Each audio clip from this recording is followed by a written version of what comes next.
이란 어느 대기업에서 신입사원을 뽑았습니다. 실제 있었던 일이에요. 서류와 필기시험을 거쳐서 정말 좋은 사람 몇 사람을 추렸습니다.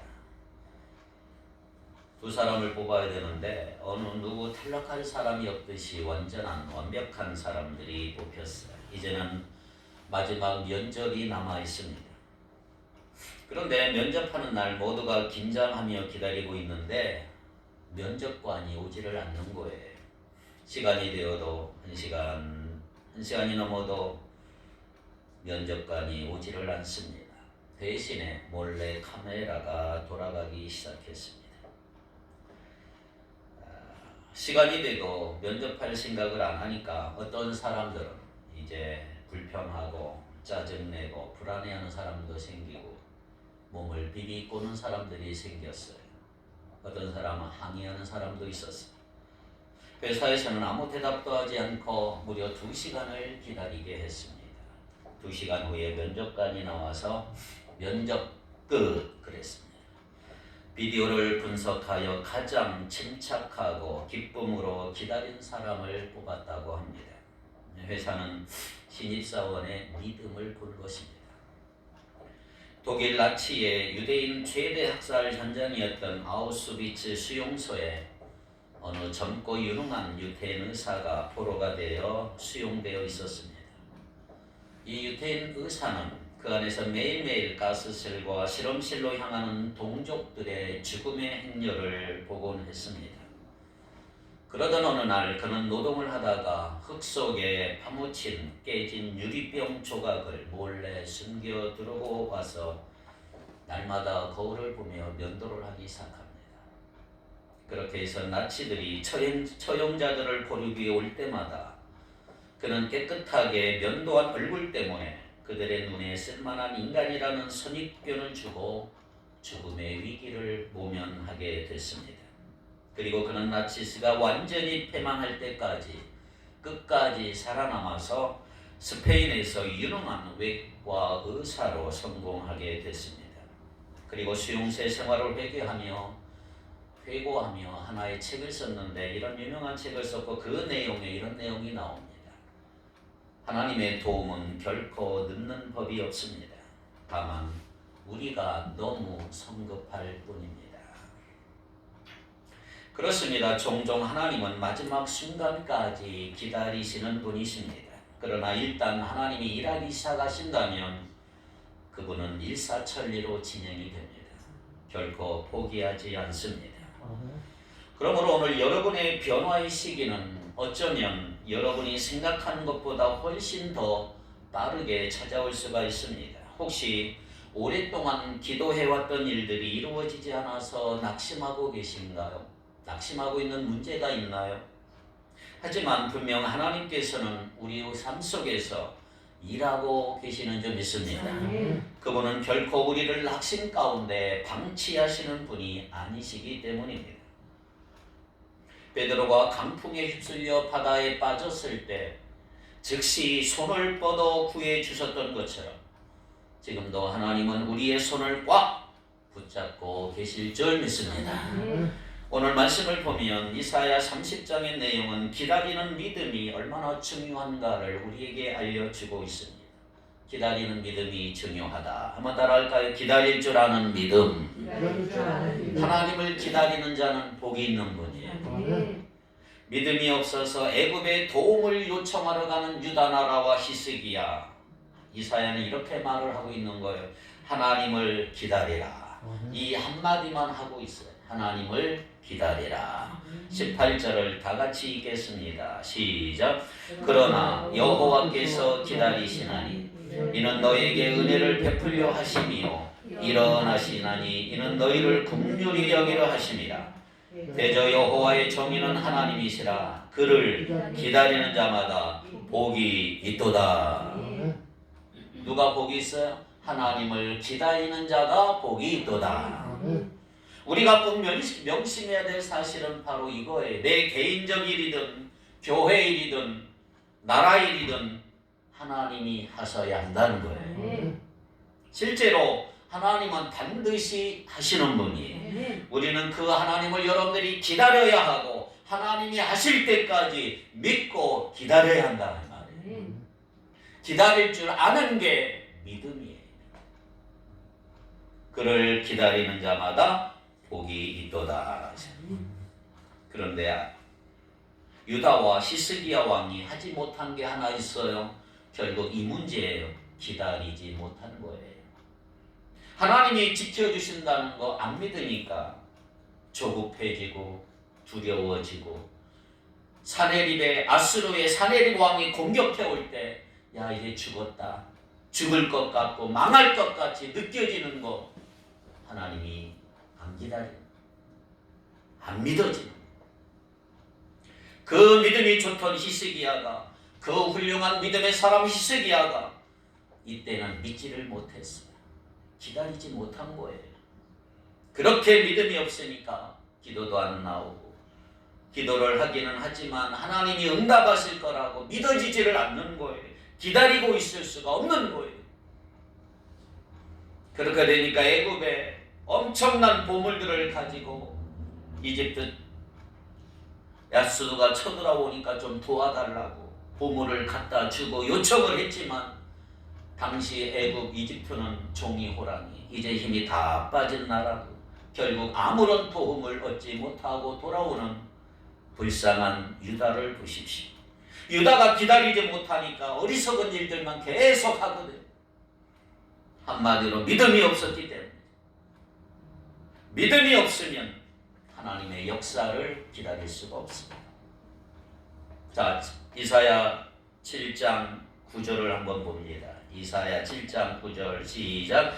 에브라임의 머리는 사마리아요, 사마리아의 머리는 느말리아의 아들이니라. 자, 만일 너희가 굳게 믿지 아니하면 너희는 굳게 서지 못하리라 하시니라.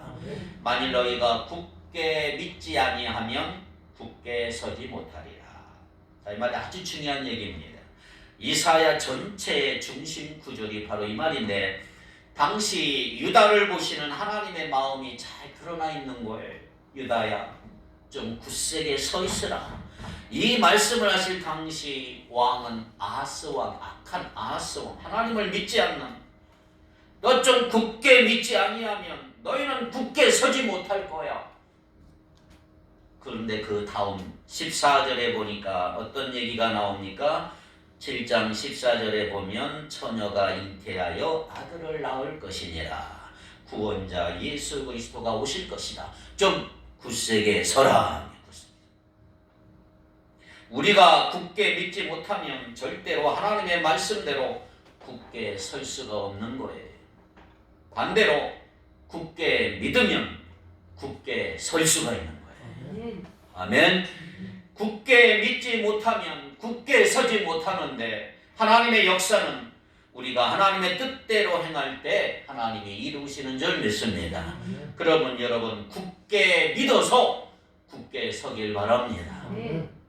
하나님의 방향으로 나갈 때 하나님이 거기서 역사하시는 거지요. 하나님은 어떻게든 역사하시는데 우리가 그 방향으로 가서 그 역사를 보느냐, 아니면 다른 데로 가서 그 역사를 못 보는 자의 차이점이죠. 여러분, 하나님의 뜻대로 하려면 반드시 하나님이 이루어 주실 거라고 하는 믿음이 필요하다.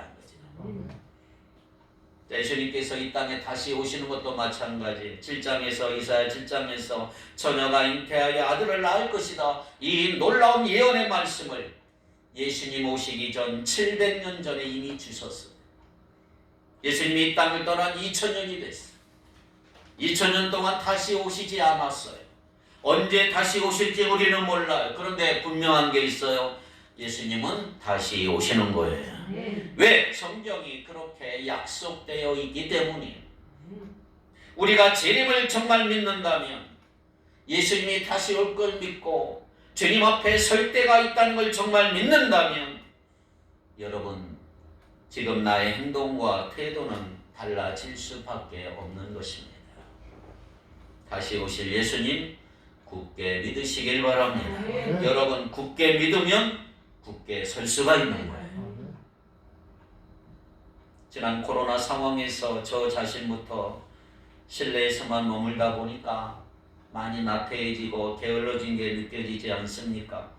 그 시간 좀 잘 활용했으면 좋았을 텐데 그렇지 못한 게 아쉬워요. 내가 하나님 앞에 설 날이 반드시 오고 그때 하나님은 내 삶을 가지고 계산하신다는 건 내가 정말 믿는다면 내가 그렇게 나태하고 게으르게 살 수가 없는 거예요. 달라질 수밖에 없어요. 그런데 믿지 않으니까 하나님의 말씀대로 살지 못하고 믿지 않으니까 말씀대로 살지 못하니까 하나님이 역사하시는 거 보지 못하는 거예요. 그러나 여러분 우리는 하나님이 역사하실 것을 믿습니다. 그것을 믿으니까 하나님의 말씀대로 오늘도 살아가면서 하나님의 역사를 기다리며 살아가고 있는 거예요. 개인도 가정도 교회도 나라도 그렇습니다. 하나님을 믿지 못하면 하나님의 역사를 어떻게 기다릴 수가 있을까요? 우리가 믿음이 없으면 기다리라는 말이 괜히 약속하고 짜증나고 두려울 수가 있습니다. 올지 않을지 모르는 사람을 기다리는 심정을 생각해 보세요. 아마 이미 올 시간 다 지났는데 내가 언제까지 기다려야 하는가? 여러분 몇 년 전에 한국의 어느 교수님, 체육학 교수님이 논문을 하나 발표했는데 아주 중요한 논문을 발표했어요. 사람이 분노가 심하면 간이 상한다. 간이 상한다. 우울함이 심하면 폐가 상한다. 공포가 심하면 신장이 상한다. 지나치게 골똘히 생각하면 비장이 상한다. 그렇게 했었습니다. 그러면서 이렇게 경고합니다. 평상심을 유지하고 스스로를 돌아보는 여유를 가지고 늘 감사하며 작은 것에도 행복하라. 그래서요. 충고하고 있는 충고. 평상심을 늘 유지하고 스스로 자신을 돌아보는 여유도 갖고 늘 감사하며 작은 것으로 행복하라.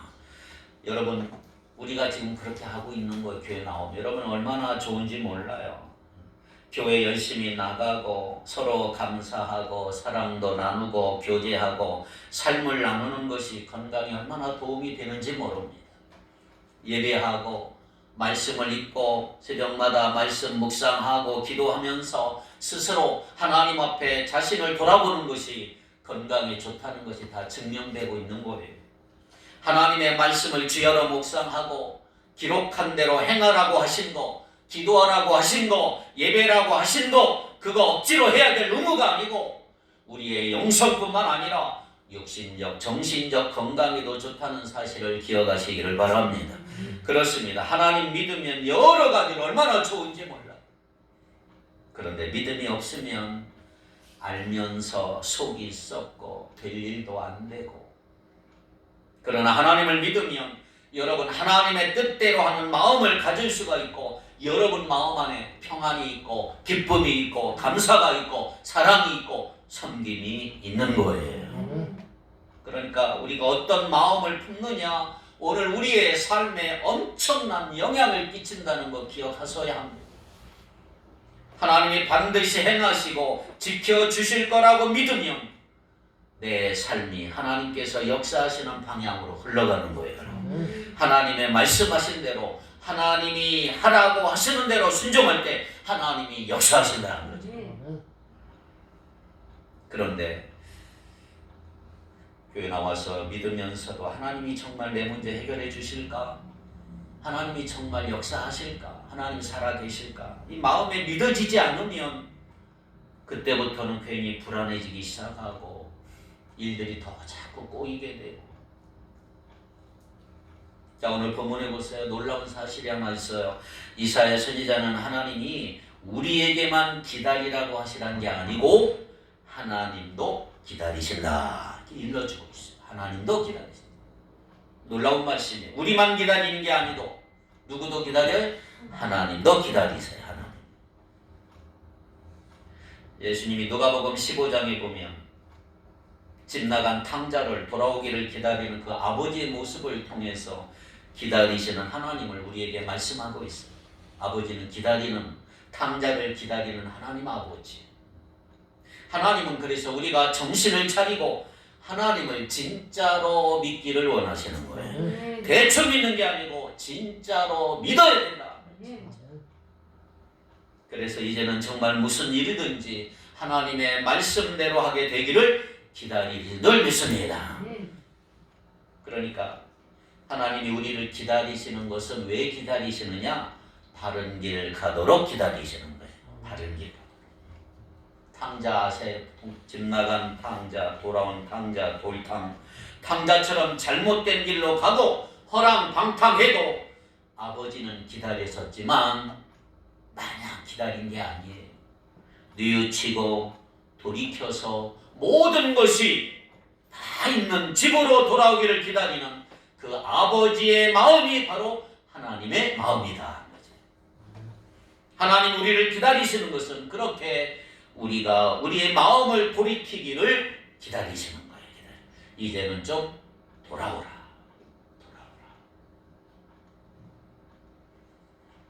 자, 오늘 이사야 본문을 보십시오. 하나님은 유다 백성들이 우상을 섬기고 애굽을 의지하였던 거 다 회개하고 이제는 하나님만 신실하게 신뢰하게 되기를 기다린 거예요. 기다려주세요. 내가 기다리고 있겠다. 너희들 빨리 우상을 섬겼던 거, 저 큰 애굽 나라 의지했던 거 그거 다 버리고 나에게로 돌아오라. 기다리고 있는 거예요. 잘못한 그들을 한 번도 멸하지 아니하시고 기다려주시는 하나님, 진실로 하나님 앞에 기도하고 하나님의 역사하심을 믿으며 공의와 정의를 행하는 날이 오게 되기를 지금도 간절히 기다리고 계신다 말이죠. 한마디로 하나님은 이스라엘에게 은혜를 베풀기 위해 기다리시는 거예요. 은혜를 베풀기 위해서. 18절 보세요. 왜 기다리신다고요? 18절 보니까 뭐라고 그랬어요? 너희에게 은혜를 베풀려 하시며. 왜 기다려요? 우리에게 은혜를 주시려고. 벌이 아니라 은혜를 주려고 기다리시는 거예요. 살리기 위해서, 회복하기 위해서, 치료하기 위하여 기다리시는 거예요.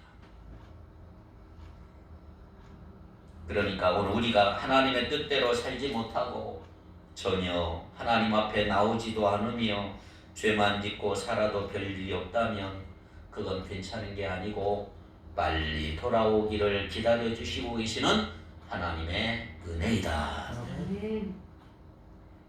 하나님은 오래오래 기다려주세요. 제가 봐도 하나님은 정말 오래 참으시는 거예요. 그런데 영원히 기다려주지는 않아요. 끝까지 별일 없이 세상 떠날 수도 있지만 어쨌든 끝은 오는 거예요.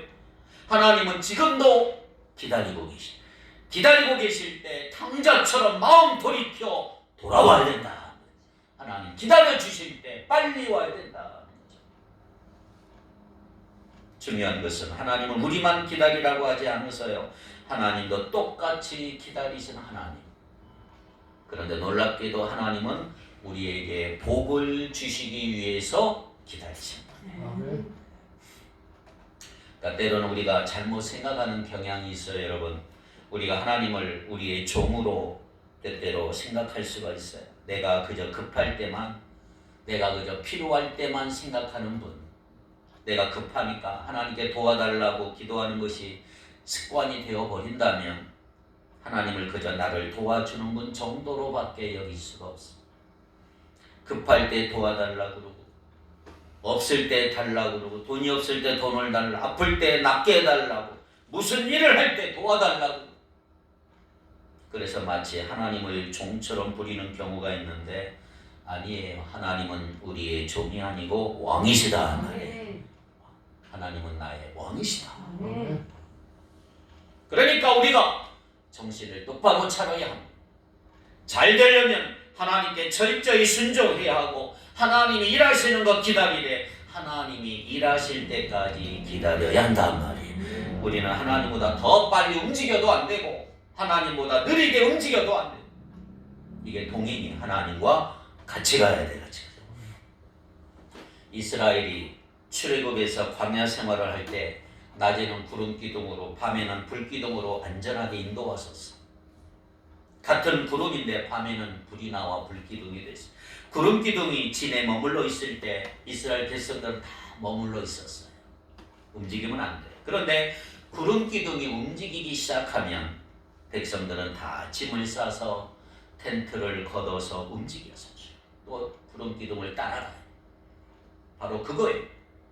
하나님보다 더 빨리 가는 것도 아니고 하나님이 움직이시는데 가만히 있거나 느리게 가는 것도 아니요. 하나님이 머무시면 머물고 하나님이 떠나시면 떠나야 돼요. 그게 하나님과 동행하는 거죠. 우리가 이 훈련이 안 돼 있으면 하나님을 믿어도 하나님의 역사를 경험할 수가 없는 거예요. 그러나 이처럼 기다리는 믿음이 중요하다고 그래서 여러분 아무거나 기다려서는 안 된다. 아무것도 아닌 거 기다리면서 세월 다 보내고 그때 몰랐다 그러면 너무 늦은 거예요. 여러분 우리가 붙잡아야 할 거 붙잡아야 하고 진짜 확실한 거 기다리다가 그것을 붙잡는 여러분 되기를 바랍니다. 할렐루야. 그럼 우리는 뭘 기다려야 할까요? 하나님의 말씀을 기다리라. 하나님께서 우리가 정말 붙잡고 믿고 기다려야 할 거 우리에게 주셨는데 그게 뭐예요? 하나님의 말씀입니다. 말씀을 기다려. 자, 오늘 본문에 하나님은 이사야를 통해서 유다를 구원하고 반드시 지켜주겠다 이 약속의 말씀을 주셨어요. 말씀. 자, 19절 같이 읽겠습니다. 이사야 30장 19절 시작. 시온을 거주하며 예루살렘을 거주하는 백성아, 너는 다시 통곡하지 않을 것이라. 그가 내 부르짖는 소리로 말미암아 내게 은혜를 베푸시되 그가 들으실 때에 내게 응답하시리라. 아멘. 다시는 통곡하지 않을 것이다. 너에게 은혜를 베풀 것이다. 말씀하시는 하나님을 기다리라. 하나님이 혹시 징계하시더라도 그들을 향한 하나님의 속마음은 저주가 아니고 사랑이다. 사랑. 20절 볼까요? 주께서 너에게 환난의 떡과 고생의 물을 주시니 내 스승은 다시 숨기지 아니하시리니 내 눈이 내 스승을 볼 것이며. 예레미야 애가 3장 33절을 보겠습니다. 3장 33절. 주께서 인생으로 고생하게 하시며 근심하게 하시면 뭐가 아니다? 본심이 아니시리로다. 하나님의 본심은 사랑이세요. 사랑. 하나님은 괜히 나를 때리고 못 살게 하는 분이 아니에요. 하나님의 본심은 사랑이세요. 사랑. 한 걸음 더 나아가 하나님은 이스라엘을 구체적으로 인도하겠다. 21절 다 같이 읽어볼까요? 시작. 너희가 왼쪽으로 치우치든지 왼쪽으로 치우치든지 너희 뒤에서 말소리가 내 귀를 들려이르면 이것이 바른 길이니 너희는 이리로 가라 할 것이며.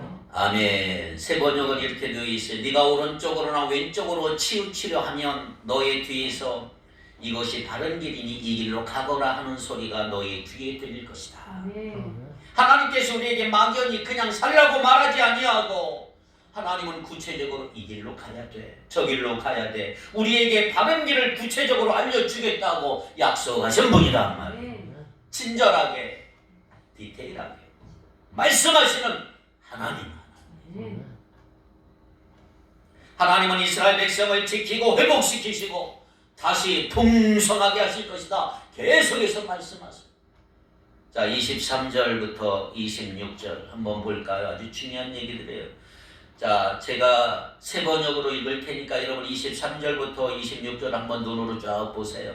내가 땅에 씨앗을 뿌려 놓으면 주님께서 비를 내리실 것이니 그 땅에서 실하고 기름진 곡식이 날 것이다.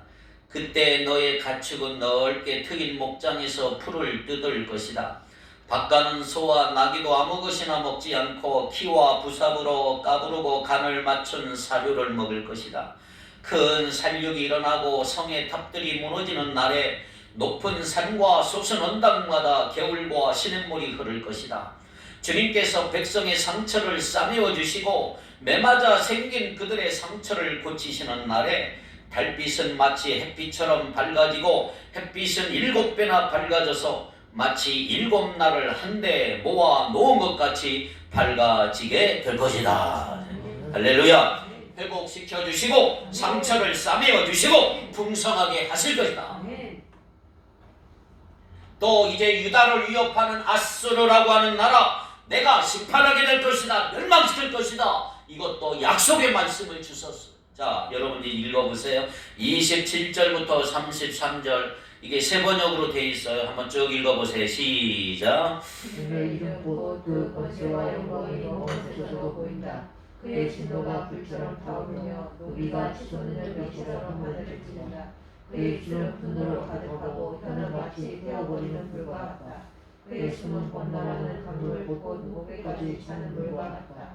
그가 파멸하는 피로 민족들을 까부르시며 미혹하게 하는 재갈을 백성들에게 돌리신다. 그러나 너희는 거룩한 절기를 지키는 밤처럼 노래를 부르며 피리를 불며 주님의 손으로 이스라엘의 반석이신 분에게로 나아가는 사람과 같이 마음이 기쁠 것이다. 주님께서 맹렬한 진노와 태워버리는 불과 폭풍과 폭우와 돌풍의 간섭을 내리셔서 주님의 장엄한 음성을 듣게 하시며 내리치시는 팔을 보게 하실 것이다.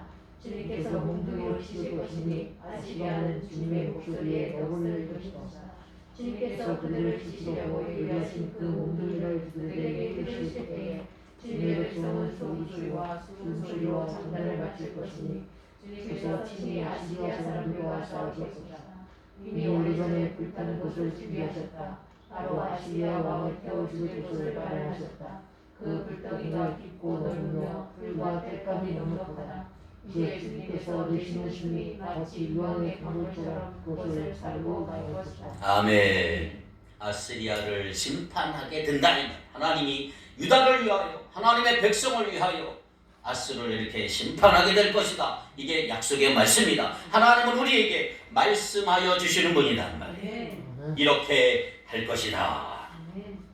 여러분, 우리는 이 말씀이 지금 다 성취된 후에 살면서 기록된 그 성경을 읽고 있기 때문에 당시 말씀이 주었던 충격을 이해하기 힘들 수가 있어요. 이스라엘 역사를 보면 하나님은 정말 이 말씀대로 이스라엘 백성들에게 다 해주셨고 우리는 그걸 알기 때문에 우리는 이 말씀을 읽어도 별 부담이나 충격이 없어요. 그런데 여러분, 이 말씀이 이루어지기 전에 이사야의 예언을 들은 유다 백성들은 과연 어땠을까요? 이사야 선지자가 선포한 이 말씀을 처음 들었을 때 당시 유다 백성은 과연 이 말씀대로 그대로 받아야 될지 이 말씀 그대로 이루어질지 고민이 됐어요. 이 말이 진짜인가?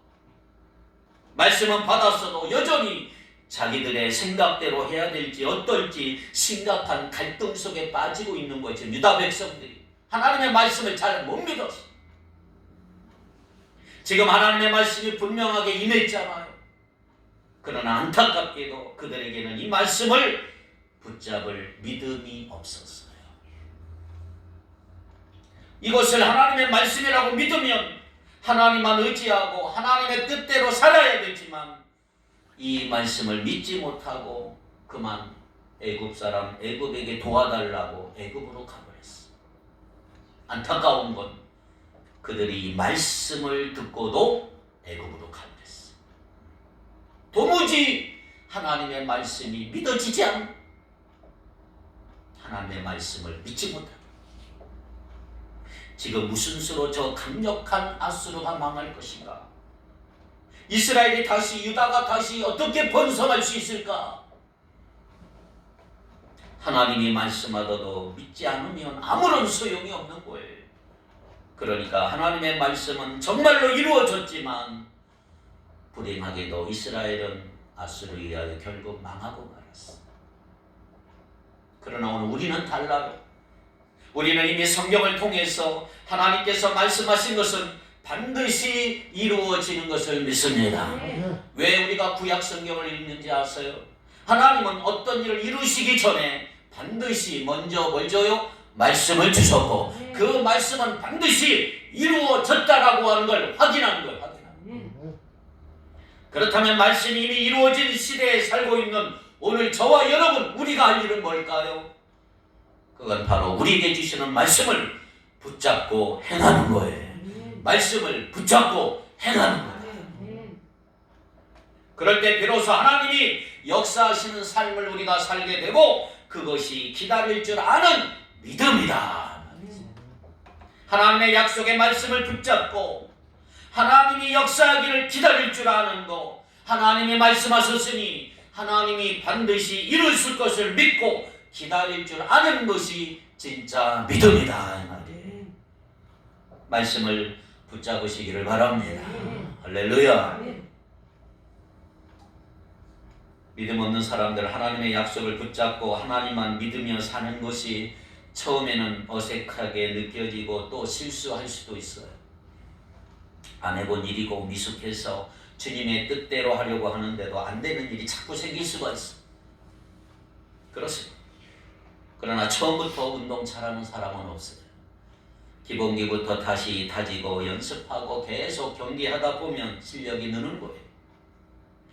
예술의 장인도 마찬가지. 처음에 다 미숙하고 작품도 망치기도 하고 그러다가 전문가가 되고 탁월한 기능인이 되는 거예요. 오늘 우리가 진짜 훈련 받아야 하고 정말 갖추어야 할 탁월함이 있다면 그것은 하나님의 뜻대로 순종하는 거예요.